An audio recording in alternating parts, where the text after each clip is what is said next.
Salutare, oameni buni. Măi, oameni buni, măi. Mă tot uit pe internet și văd tot felul de scelărați din ăștia, tot felul de indivizi din ăștia. N-au nicio treabă, frate, cu nimic. Și, bă, frate, scot tot felul de tâmpenii. Chiar mai devreme a dat cineva, era un nene, conducea o mașină, bă, și vorbea că, domnule, că o să înceapă război în România, că o să ne înroleze în armată, că pe tineri, că să execute nu știu ce armată, că o să facă. Că...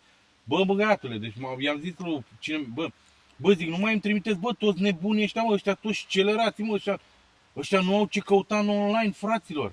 Ăștia nu au ce căuta în online, deci toate dementele, tâmpenile posibile, ei le scot pe gură, mă, că începe războiul, că facem, că dregem toți pe la televizor, coarnă, moarnă, toți, nimeni în stradă ăștia care nu fac decât să-și facă trafic pe seama fricii voastre, pe seama fricilor voastre, să-și facă trafic, ca în momentul când vin alegerile parlamentare, ei să-și facă campanie electorală pe toți oamenii pe care ei i-au câștigat în toată perioada asta, ca să intre în Parlament, să le fie bine. Și voi o să spuneți acum, bă, Bobby, tu ești un tâmpit, un dement, care nu vrea să înțeleagă că toată lumea zice că începe războiul, numai tu spui că nu începe. Adică toți sunt nebuni și tu ești ăla sănătos la cap și o să vă zic, da.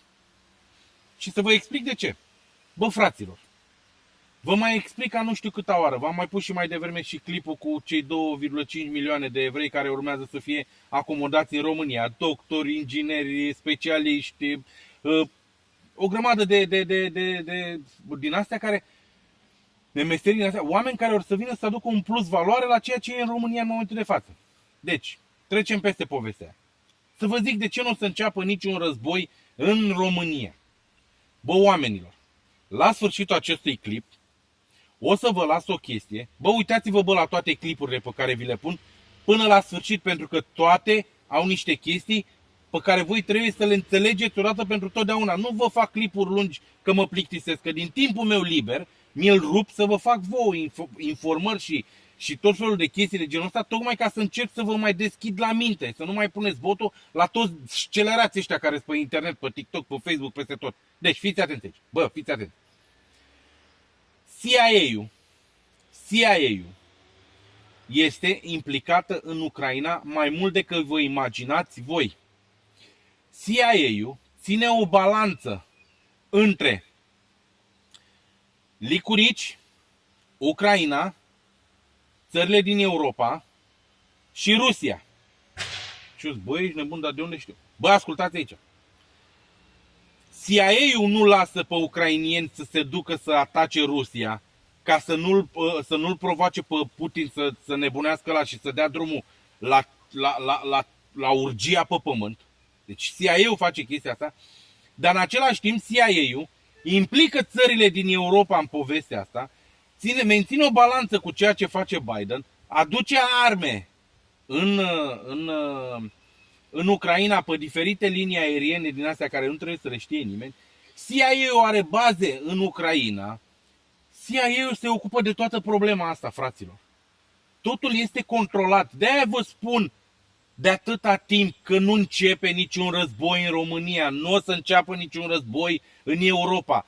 Totul este controlat. Zelenski este controlat. Lui Zelenski îi se spune ce are de declarat. Lui Zelenski îi se spune ce are de făcut.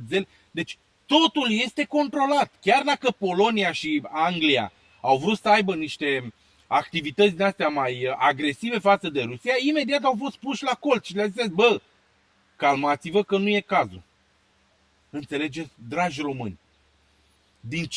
De ce dracu vă tot spun în fiecare zi? Nu vă mai panicați, nu vă mai uitați la Antena 3, nu vă mai uitați la Pro TV, nu vă mai uitați nicăieri pentru că ăia bat câmpii.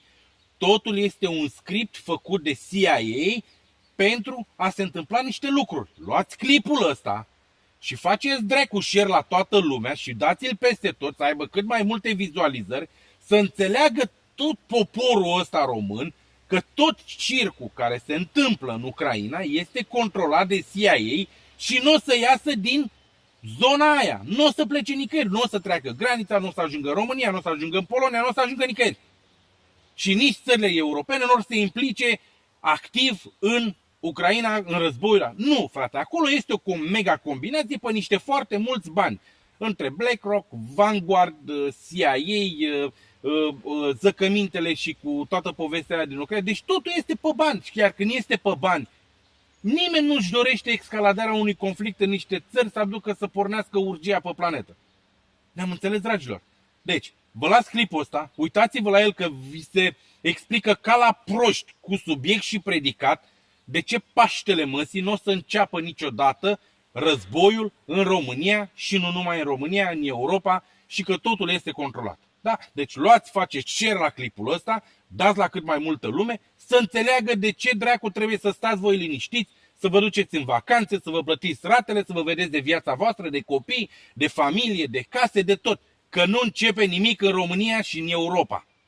CIA is helping Ukraine defeat Russia. Yes, you heard that right. A recent report uncovered that the CIA has been secretly funneling weapons into Ukraine using a mysterious gray fleet of commercial planes zipping across Central and Eastern Europe. And it's not just about weapons. According to one source, CIA personnel are slipping into Ukraine on covert missions, helping the Ukrainians with new intelligence and advanced military systems. A senior military intelligence official revealed that the CIA operates in Ukraine under strict rules, including a cap on the number of personnel allowed in the country at any one time. But that's just the beginning. Because the CIA has also set up a clandestine hub in Poland to manage its Ukrainian operations, and it uses this site for some less savory activities.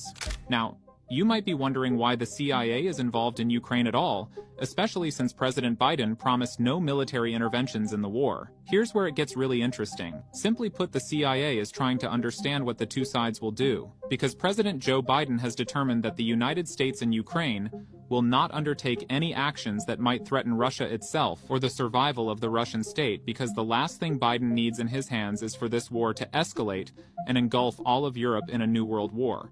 In return, the Biden administration is expecting that the Kremlin won't escalate the war beyond Ukraine, or resort to the use of nuclear weapons. From day one, the CIA's top mission in Ukraine has been to gather intelligence not only on the Russians, but also on the Ukrainians. One of their biggest tasks is preventing Ukraine from launching large-scale attacks on Russia that could push Putin over the edge. This is a tricky game for the CIA because, in reality, Ukraine isn't an official ally of the United States. There are no treaty obligations, and the US isn't at war with Russia. So this is a particularly unique situation in which the CIA is playing an outsized role.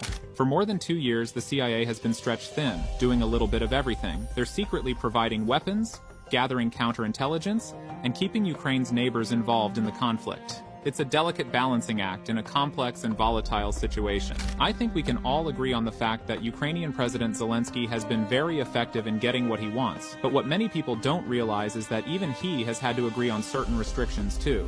In secret diplomatic moves led by the CIA, Kiev promised not to use these weapons to attack Russia directly. Zelensky has said openly that Ukraine will not attack Russia. Meanwhile, behind closed doors, the CIA has been busy persuading dozens of countries to accept the Biden administration's limits. Some countries, like Britain and Poland, are willing to take more risks than the White House is comfortable with. Others, including some of Ukraine's neighbors, aren't as enthusiastic about the conflict and don't want to provoke Putin. To get all this done, the CIA has had to work in the shadows, collaborating with foreign intelligence counterparts and secret police rather than politicians and diplomats. To speed things up, the agency has also established its own operating bases at 12 unknown locations all over Ukraine. The CIA has sought help from Ukraine's neighboring countries to better understand both Putin and Zelensky, trying to anticipate their next moves. They've been extremely careful to avoid direct confrontations with Russian troops. In short, the CIA can do things that the US military cannot, but they still operate under strict White House guidelines. The exact number of CIA personnel in Ukraine is unknown, but it's believed to be fewer than 100 at any one time. But all the CIA's hard work is really paying off. Ukrainian officials themselves have admitted that without the support from the US, they wouldn't have been able to hold off the Russian advances.